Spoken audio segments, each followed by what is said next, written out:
সরকারের কমিটি গঠন ও ব্যবসায়ী নেতাদের আশ্বাসে এনবিআর এর কমপ্লিট শাটডাউন কর্মসূচি প্রত্যাহার। আন্দোলনের 6 নেতার বিরুদ্ধে অনুসন্ধান শুরু দুদকের। 8 আগস্ট নতুন বাংলাদেশ দিবসের সিদ্ধান্ত থেকে সরে এলো সরকার। মুরাদনগরে ধর্ষণের ঘটনাকে সর্বোচ্চ গুরুত্ব দিয়ে দ্রুত বিচার সম্পন্নের নির্দেশ।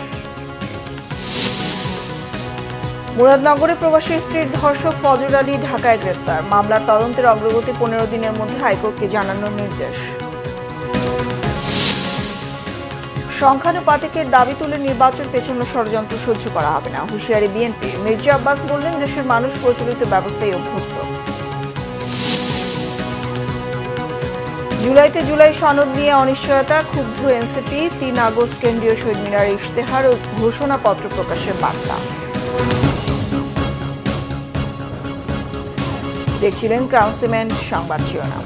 সরকারের কমিটি গঠনে ব্যবসায়ী সংগঠনগুলোর আশ্বাসে কমপ্লিট শাটডাউন কর্মসূচি প্রত্যাহার করেছে এনবিআর সংস্কার ঐক্য পরিষদ। এতে কয়েকদিন ধরে এনবিআর এর কার্যক্রমে অচলাবস্থার অবসান ঘটেছে। এর আগে আন্দোলনকারীদের কর্মস্থলে ফেরার আহ্বান ও কঠোর পদক্ষেপের হুঁশিয়ারি দিয়ে সরকারের পক্ষ থেকে বিবৃতি দেওয়া হয়। নাবিল জাহাঙ্গীরের রিপোর্ট। 1 মাসেরও বেশি সময় ধরে জাতীয় রাজস্ব বোর্ড এনবিআর এর সংস্কার প্রতিরোধ এবং চেয়ারম্যানের অপসারণের দাবিতে এনবিআর সংস্কার ঐক্য পরিষদের ব্যানারে আন্দোলন করছে প্রতিষ্ঠানটির একদল কর্মকর্তা কর্মচারী। আন্দোলনকারীরা শনিবার থেকে কমপ্লিট শাটডাউন কর্মসূচি পালন শুরু করলে দেশের পণ্য আমদানি রপ্তানি সহ সার্বিক কার্যক্রমে অচলাবস্থা দেখা দেয়। এর পরিপ্রেক্ষিতে রবিবার সব customs house, ICD, bond commissionerate ও শুল্ক স্টেশন সমূহের সব শ্রেণীর চাকরিকে অত্যাবশ্যকীয় সার্ভিস ঘোষণা করে বিবৃতি দেয় অন্তর্বর্তী সরকার। একই সাথে এই আন্দোলনকে পরিকল্পিত ও দুরভিসন্ধিমূলক এবং জাতীয় স্বার্থ ও নাগরিক অধিকারের পরিপন্থী বলে উল্লেখ করে সরকার। আন্দোলনরত কর্মকর্তা কর্মচারীরা অনতিবিলম্বে কাজে যোগ না দিলে তাদের বিরুদ্ধে কঠোর পদক্ষেপের হুঁশিয়ারিও দেয়া হয়। রবিবার কর্মসূচি পালনের পাশাপাশি দেশের শীর্ষ ব্যবসায়ী সংগঠনগুলোর নেতাদের সঙ্গে দিনভর দফায় দফায় বৈঠক করে এনবিআর সংস্কার ঐক্য পরিষদ। রাতে কমপ্লিট শাটডাউন কর্মসূচি প্রত্যাহারের ঘোষণা দেন আন্দোলনকারীরা। দেশের শীর্ষস্থানীয় ব্যবসায়ী নেতৃবৃন্দের অনুরোধের প্রেক্ষিতে এবং দেশের আমদানি রপ্তানি ও সাপ্লাই চেইন সচল রাখা তথা অর্থনীতির বৃহত্তর স্বার্থে এবং জনগণের স্বার্থ বিবেচনায় নিয়ে এনবিআর সংস্কার ঐক্য পরিষদ তাদের কমপ্লিট শাটডাউন এত দ্বারা প্রত্যাহার করেছে। আমরা আশা করি যে সরকার আমাদেরকে সে ধরনের আশ্বস্ত করেছেন এবং সেই পরিপ্রেক্ষিতে আমরা ওনাদেরকে আশ্বস্ত করেছি। এখানে কিছু হয়তো হয়রানিমূলক জিনিসের ঘটনাও ঘটতে পারে এবং সেটা নিয়েও আমরা আলোচনা করেছি এবং সরকার আমাদেরকে আশ্বস্ত করেছে যে এই জিনিসগুলি ওনারা বিবেচনার মধ্যে নিচ্ছে। এর মধ্য দিয়ে আমদানি রপ্তানিতে যে অচল অবস্থার সৃষ্টি হয়েছিল তার অবসান ঘটল। অর্থ উপদেশ নাবিল জাহাঙ্গীর, বাংলা ভিশন, ঢাকা। এদিকে এনবিআর সংস্কার ঐক্য পরিষদের সভাপতি সহ 6 জনের বিরুদ্ধে অনুসন্ধান শুরু করেছে দুর্নীতি দমন কমিশন দুদক। তাদের বিরুদ্ধে অভিযোগ, বিগত 20 থেকে 25 বছর ধরে অবৈধ সম্পদ অর্জনের বিনিময়ে এনবিআর এর এসব কর্মকর্তা বিভিন্ন ব্যক্তিকে ভ্যাট শুল্ক ফাঁকি সুযোগ করে দিয়ে আসছিল। এদিকে এনসিপি নেত্রীর কাছে দুদক পরিচয়ে চাঁদা দাবির অভিযোগে 4 জনকে আটক করেছে সংস্থাটি। আরও জানাচ্ছেন ফরুক বাবু। জাতীয় রাজস্ব বোর্ড এনবিআর এর আন্দোলনে সারা দেশ তোলপাড়। পালিত হচ্ছে কমপ্লিট শাটডাউন কর্মসূচি।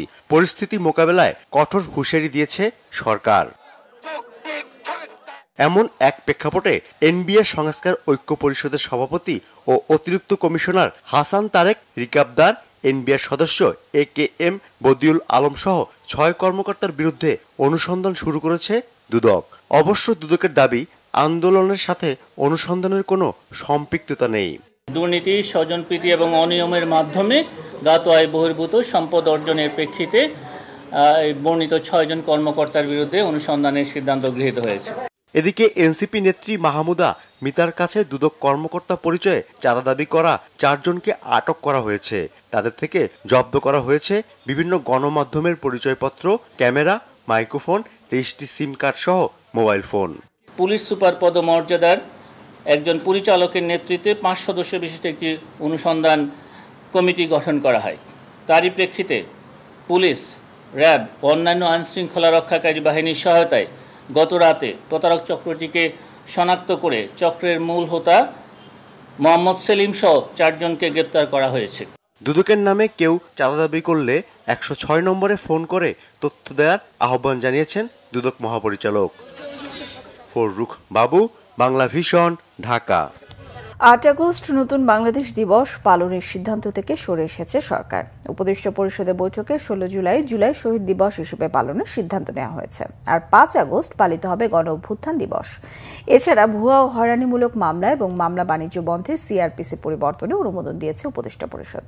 আর মুরাদনগরে ধর্ষণের ঘটনা সর্বোচ্চ গুরুত্ব দিয়ে দ্রুত সময়ের মধ্যে বিচার কাজ শেষ করার নির্দেশনা দিয়েছে সরকার। রিপোর্ট সৈয়দ আব্দুল মুহিতের। রবিবার রাজধানীর তেজগাঁওয়ে প্রধান উপদেষ্টার কার্যালয়ে অনুষ্ঠিত হয় উপদেষ্টা পরিষদের বৈঠক। সভাপতিত্ব করেন প্রধান উপদেষ্টা ডক্টর মোহাম্মদ ইউনুস।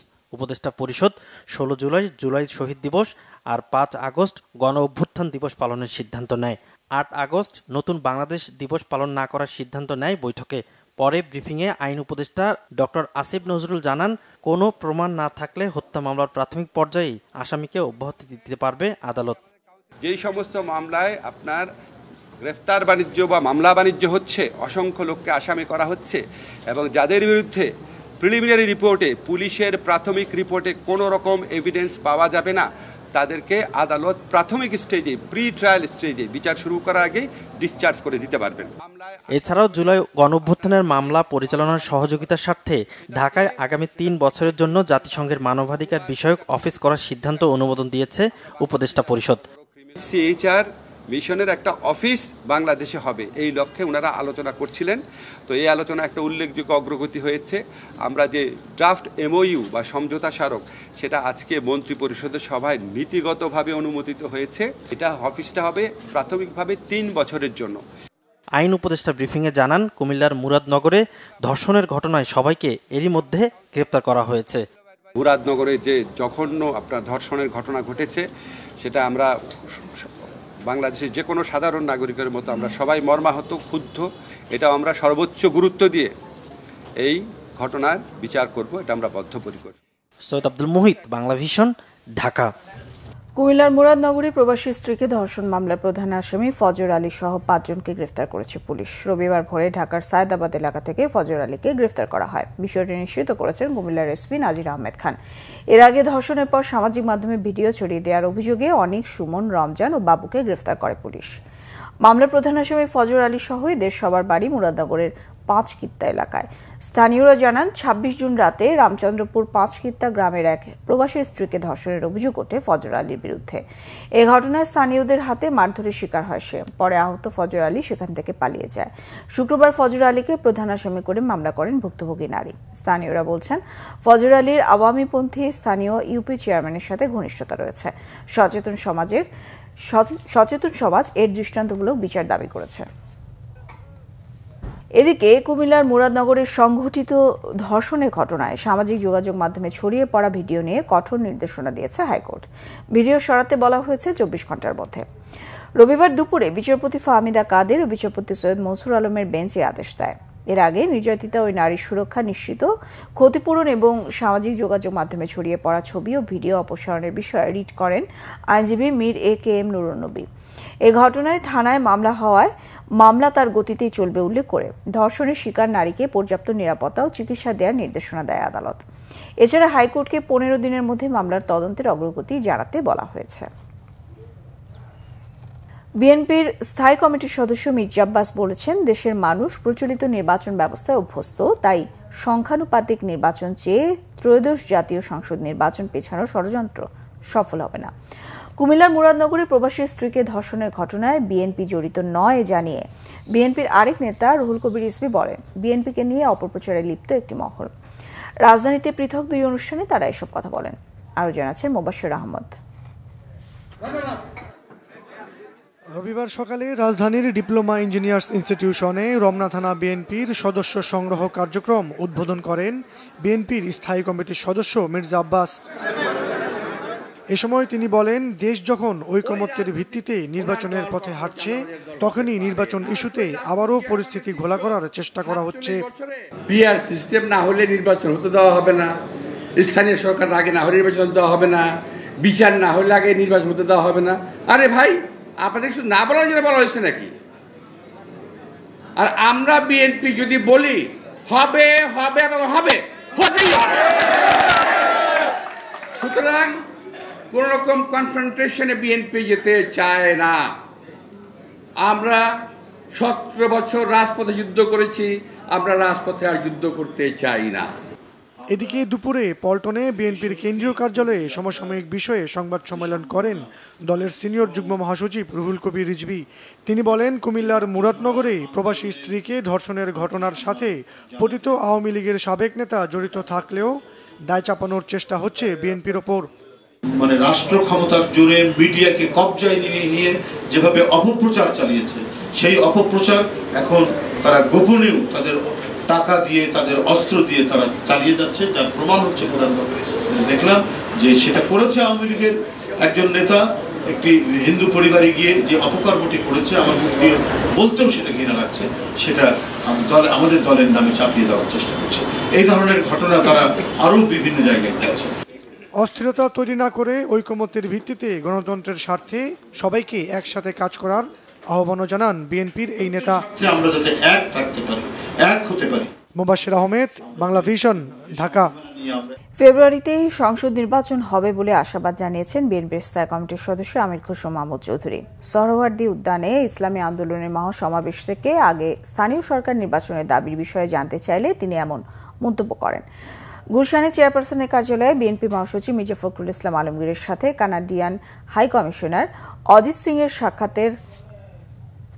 সাক্ষাতের পরে কথা বলেন আমির খসরু মাহমুদ চৌধুরী। রবিবার বিকেলে বিএনপির চেয়ারপারসনের গুলশান কার্যালয়ে কানাডিয়ান হাই কমিশনার সাক্ষাৎ করেন বিএনপি মহাসচিবের সঙ্গে। এ সময় দলটির স্থায়ী কমিটির সদস্য আমির খসরু মাহমুদ চৌধুরী ও সাংগঠনিক সম্পাদক শামা ওবায়েদ উপস্থিত ছিলেন। পরে আমির খসরু বলেন, নির্বাচন ফেব্রুয়ারিতে হবে না, এরকম কোনো লক্ষণ তিনি দেখছেন না। শুধু শুধু এটাকে প্রশ্নবিদ্ধ করার কোনো দরকার নেই। আমির খসরু আরও বলেন, যে কোনো প্রেক্ষাপটে দ্বিমত থাকবে, এটাতে কোনো অসুবিধা নেই। দ্বিমত পোষণের অধিকার সবার আছে।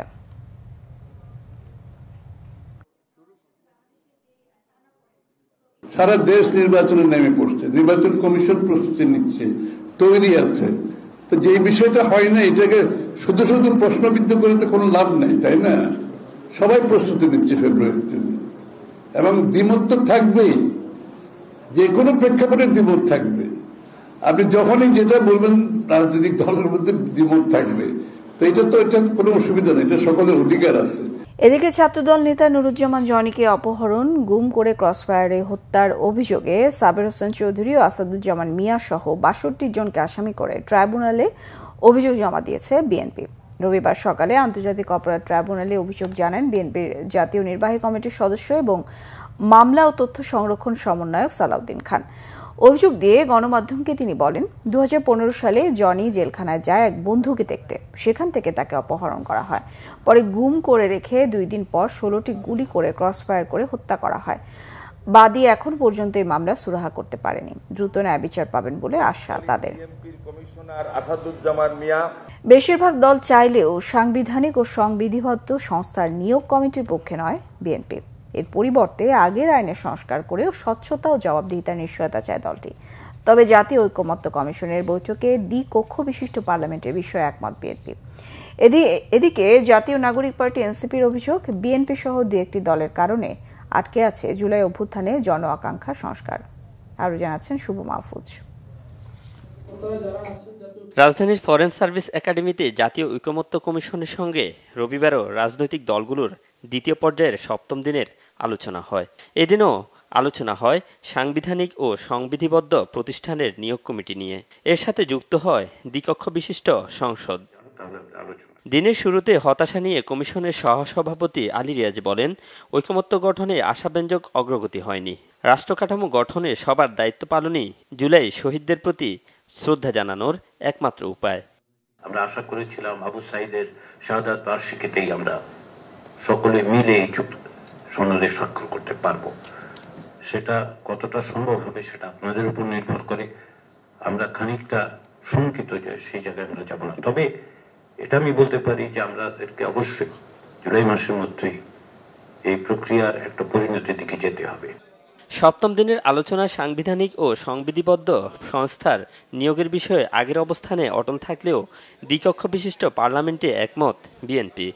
এই বিষয়ে আমাদের বক্তব্য আগের মতোই। সমস্ত সংস্থাগুলোর স্ব আইন যেগুলো আছে তার মধ্যে আমরা সংশোধনী আনি এবং সেই আইনগুলোতে সংস্কার করে আরও স্বচ্ছতা, জবাবদিহিতা আমরা নিশ্চয়তা বিধান করি এবং সেই গঠন প্রক্রিয়াটা আরও শক্তিশালী করি। তবে জামায়াতে ইসলামী, এনসিপি সহ অন্যান্য দলগুলো বলছে প্রধানমন্ত্রীর হাতে যাতে ক্ষমতা কুক্ষিগত না হয় সেজন্য সাংবিধানিক নিয়োগ কমিটির পক্ষে তারা। অধিকাংশ দল আমরা একমত হয়েছি যে আজকে সাংবিধানিক পদগুলোতে বিধিবদ্ধ পদের নিয়োগটাকে অতি অবশ্যই প্রধানমন্ত্রীর প্রশাসনিক হস্তক্ষেপের বাইরে, তার নির্বাহী ক্ষমতার বাইরে তার নিয়োগের ব্যাপারে কমিটি করা দরকার। কেউ এটাকে ভুল বুঝে এটা বলতে চাচ্ছিলেন যে এরকম একটা কমিটি থাকলে প্রধানমন্ত্রীর হাত পা বেঁধে দেওয়া হবে। আসলে এর সাথে প্রধানমন্ত্রীর হাতও জড়িত নাই, পাও জড়িত নাই, এবং এতে করে প্রধানমন্ত্রীর হস্তক্ষেপ করার সুযোগটা ছিল বেশি। আমরা অতীতেও দেখেছি সার্চ কমিটি হয়তো প্রধানমন্ত্রী থেকে একটা গোপনে লিস্ট পাঠিয়ে দেওয়া হতো। এটা রোধ করা খুব জরুরি। বড় 1-2টা দল এবং আরও তার সাথে যারা অ্যাসোসিয়েশন আছেন তারা ছাড়া বাকিরা সবাই একমত হয়েছে। তাই কমিশনের পক্ষ থেকে প্রস্তাব করা হয়েছে আজকে যে আপনারা আরেকবার ভেবে দেখতে পারেন কিনা জাতীয় স্বার্থে সংবিধিবদ্ধ প্রতিষ্ঠানগুলোতে তাদের ইচ্ছা মতো, মর্জি মতো দলান্ত ব্যক্তিদেরকে নিয়োগ দেবে, তাদের মতো করে সেই প্রতিষ্ঠানগুলোকে ব্যবহার করবে, বিরোধী মতকে দমন করবে এবং বাংলাদেশে সরকারের জবাবদিহিতার জায়গাকে নিশ্চিত হতে দেবে না, এমন পরিস্থিতি বাংলাদেশে যারা তৈরি করতে চাচ্ছে তাদের সঙ্গে বাংলাদেশের আপামর জনতার কোনো সংযোগ নেই। তাদের সঙ্গে আপামর জনতা কোনোভাবেই একাত্ম হতে পারে না। এ নিয়ে আরেকটি দিন সংস্কার আলোচনায় সিদ্ধান্তহীনতায় কাটল। সংস্কার নিয়ে সব দল আন্তরিকতার কথা বললেও বাস্তবতা ভিন্ন। এখন পর্যন্ত কমিশনের বেশিরভাগ সিদ্ধান্তে ঐকমত্য আসতে পারেনি কেউই। শুভ মাহফুজ, বাংলা ভিশন, ঢাকা। জুলাই গণ অভ্যুত্থানের বর্ষপূর্তি উপলক্ষে ৩৬ দিনের কর্মসূচি ঘোষণা করেছে জাতীয় নাগরিক পার্টি এনসিপি। দলটির আহ্বায়ক নাহিদ ইসলাম বলেছেন, জুলাই ঘোষণাপত্র প্রকাশে অন্তর্বর্তী সরকার ব্যর্থ হয়েছে। এ কারণে আগামী ৩রা আগস্ট কেন্দ্রীয় শহীদ মিনারে ছাত্র জনতার উপস্থিতিতে জুলাইয়ের ইশতেহার ও ঘোষণাপত্র প্রকাশের সিদ্ধান্ত নিয়েছে এনসিপি। ফরুক বাবুর আরও একটি রিপোর্ট। জুলাই গণ অভ্যুত্থানের সূচনা দিন ১ জুলাই থেকে দেশ গড়তে পদযাত্রা করবে এনসিপি। শহীদ আবু সাইদের কবর জিয়ারতের মধ্য দিয়ে দেশের প্রতিটি জেলায় পদযাত্রার কর্মসূচি নিয়েছে দলটি। জুলাই বিপ্লবের বছর পূর্তি উপলক্ষে এনসিপির কেন্দ্রীয় কার্যালয়ে মাসব্যাপী কর্মসূচি পালনের তথ্য জানাতে সংবাদ সম্মেলনের আয়োজন করা হয়। দলটির আহ্বায়ক নাহিদ ইসলাম জানান, ১ জুলাই থেকে দেশ গড়তে সারা দেশে জুলাই পদযাত্রা শুরু হবে। তারা ১৬ জুলাই বৈষম্য বিরোধী শহীদ দিবস পালন করবে। জুলাই ঘোষণাপত্র দিতে সরকারের ব্যর্থতা সামনে এনে দলের আহ্বায়ক নাহিদ ইসলাম জানান, শেখ হাসিনার পদত্যাগের এক দফার ঘোষণার দিন ৩রা আগস্ট কেন্দ্রীয় শহীদ মিনারে জুলাই বিপ্লবের ঘোষণাপত্র ও ইশতেহার পাঠ করা হবে, আর ৫ আগস্ট উদযাপন করবে ছাত্র জনতার মুক্তি দিবস। সরকার যেহেতু ব্যর্থ হয়েছে, আমরা কারো উপর নির্ভরশীল নই। এই জুলাই ঘোষণাপত্র দাবিটি আমাদের পক্ষ থেকেই উঠেছিল। সেই সময় বৈষম্য বিরোধী ছাত্র আন্দোলন এবং জাতীয় নাগরিক কমিটির পক্ষ থেকে উঠেছিল। অর্থাৎ অভ্যুত্থানকারী যে ছাত্র জনতা আমাদের সাথে যুক্ত হয়েছিল, তাদের যে নেতৃত্ব, আমরা মনে করি এটা তাদেরই দায়িত্ব। যদি সরকার বা যে কোনো রাজনৈতিক দল সেটা সম্মত না হয়, এটি অবশ্যই আমাদের দায়িত্ব এই ঘোষণাপত্রটি জনগণের উদ্দেশ্যে, জনগণকে সাথে নিয়ে একটি ঘোষণাপত্র রচনা করা। এদিকে জাতীয় নির্বাচনের আগে গণহত্যার আসামিদের বিচারের রোডম্যাপ প্রকাশের দাবি জানিয়েছেন নাহিদ ইসলাম। বলেন, পরবর্তী সরকার বিচার প্রক্রিয়া কিভাবে চালাবে তার পরিষ্কার বার্তা থাকতে হবে। এই বিচার কতদিনে শেষ হবে, কোন প্রক্রিয়া শেষ হবে এবং পরবর্তীতে যারাই সরকারে থাকবে এই বিচার শেষ করতে তারা দায়বদ্ধ থাকবে, এরকম কমিটমেন্ট লাগবে। জুলাই সনদেও যে বিচারের রোডম্যাপের বিষয়টি সেটিও আসলে থাকতে হবে, এই দাবি কিন্তু আমরা বলে আসছি। ফরুক বাবু, বাংলা ভিশন, ঢাকা। আওয়ামী আমলের সংসদকে আজে বাজে সংসদ মন্তব্য করে সিপিডির সম্মানীয় ফেলো ডক্টর দেবপ্রিয় ভট্টাচার্য বলেছেন, সে সময় সংসদের ভেতরে পোশাক মালিকরা বেশি থাকায় তারা নিজেদের সুবিধা আদায় করে নিয়েছে। তার মতে এসএমই খাতের অযত্ন, অবহেলা ও অবজ্ঞা জাতির ক্ষতির কারণ হয়ে দাঁড়িয়েছে। নতুন বাংলাদেশ করতে এসএমই খাতকে গুরুত্ব দেওয়ার তাগিদ দেন তিনি। রাজধানীতে বাংলাদেশ বিনিয়োগ উন্নয়ন কর্তৃপক্ষ বিডা ভবন মিলনায়তনে আন্তর্জাতিক এসএমই দিবসের আলোচনা সভায় ডক্টর দেবপ্রিয় এসব কথা বলেন। তিনি আরও বলেন, ব্যবসা বাণিজ্যে শুধু ঋণ পাবার বিষয় নিয়ে আলোচনা হয়, কিন্তু শুল্ক কাঠামো আরও বেশি গুরুত্বপূর্ণ। ছোট হলে আধুনিক হওয়া যাবে না, এ ধারণা থেকে বের হতে হবে বলে মন্তব্য তার। অনুষ্ঠানে বিডা নির্বাহী চেয়ারম্যান চৌধুরী আশিক মাহমুদ বিন হারুন বলেন, শুধু সস্তা শ্রম দিয়ে বিদেশি বিনিয়োগ আনা যাবে না, প্রয়োজন ব্যবসা বাণিজ্য সহযোগীকরণ ও বন্দর সমস্যার সমাধান।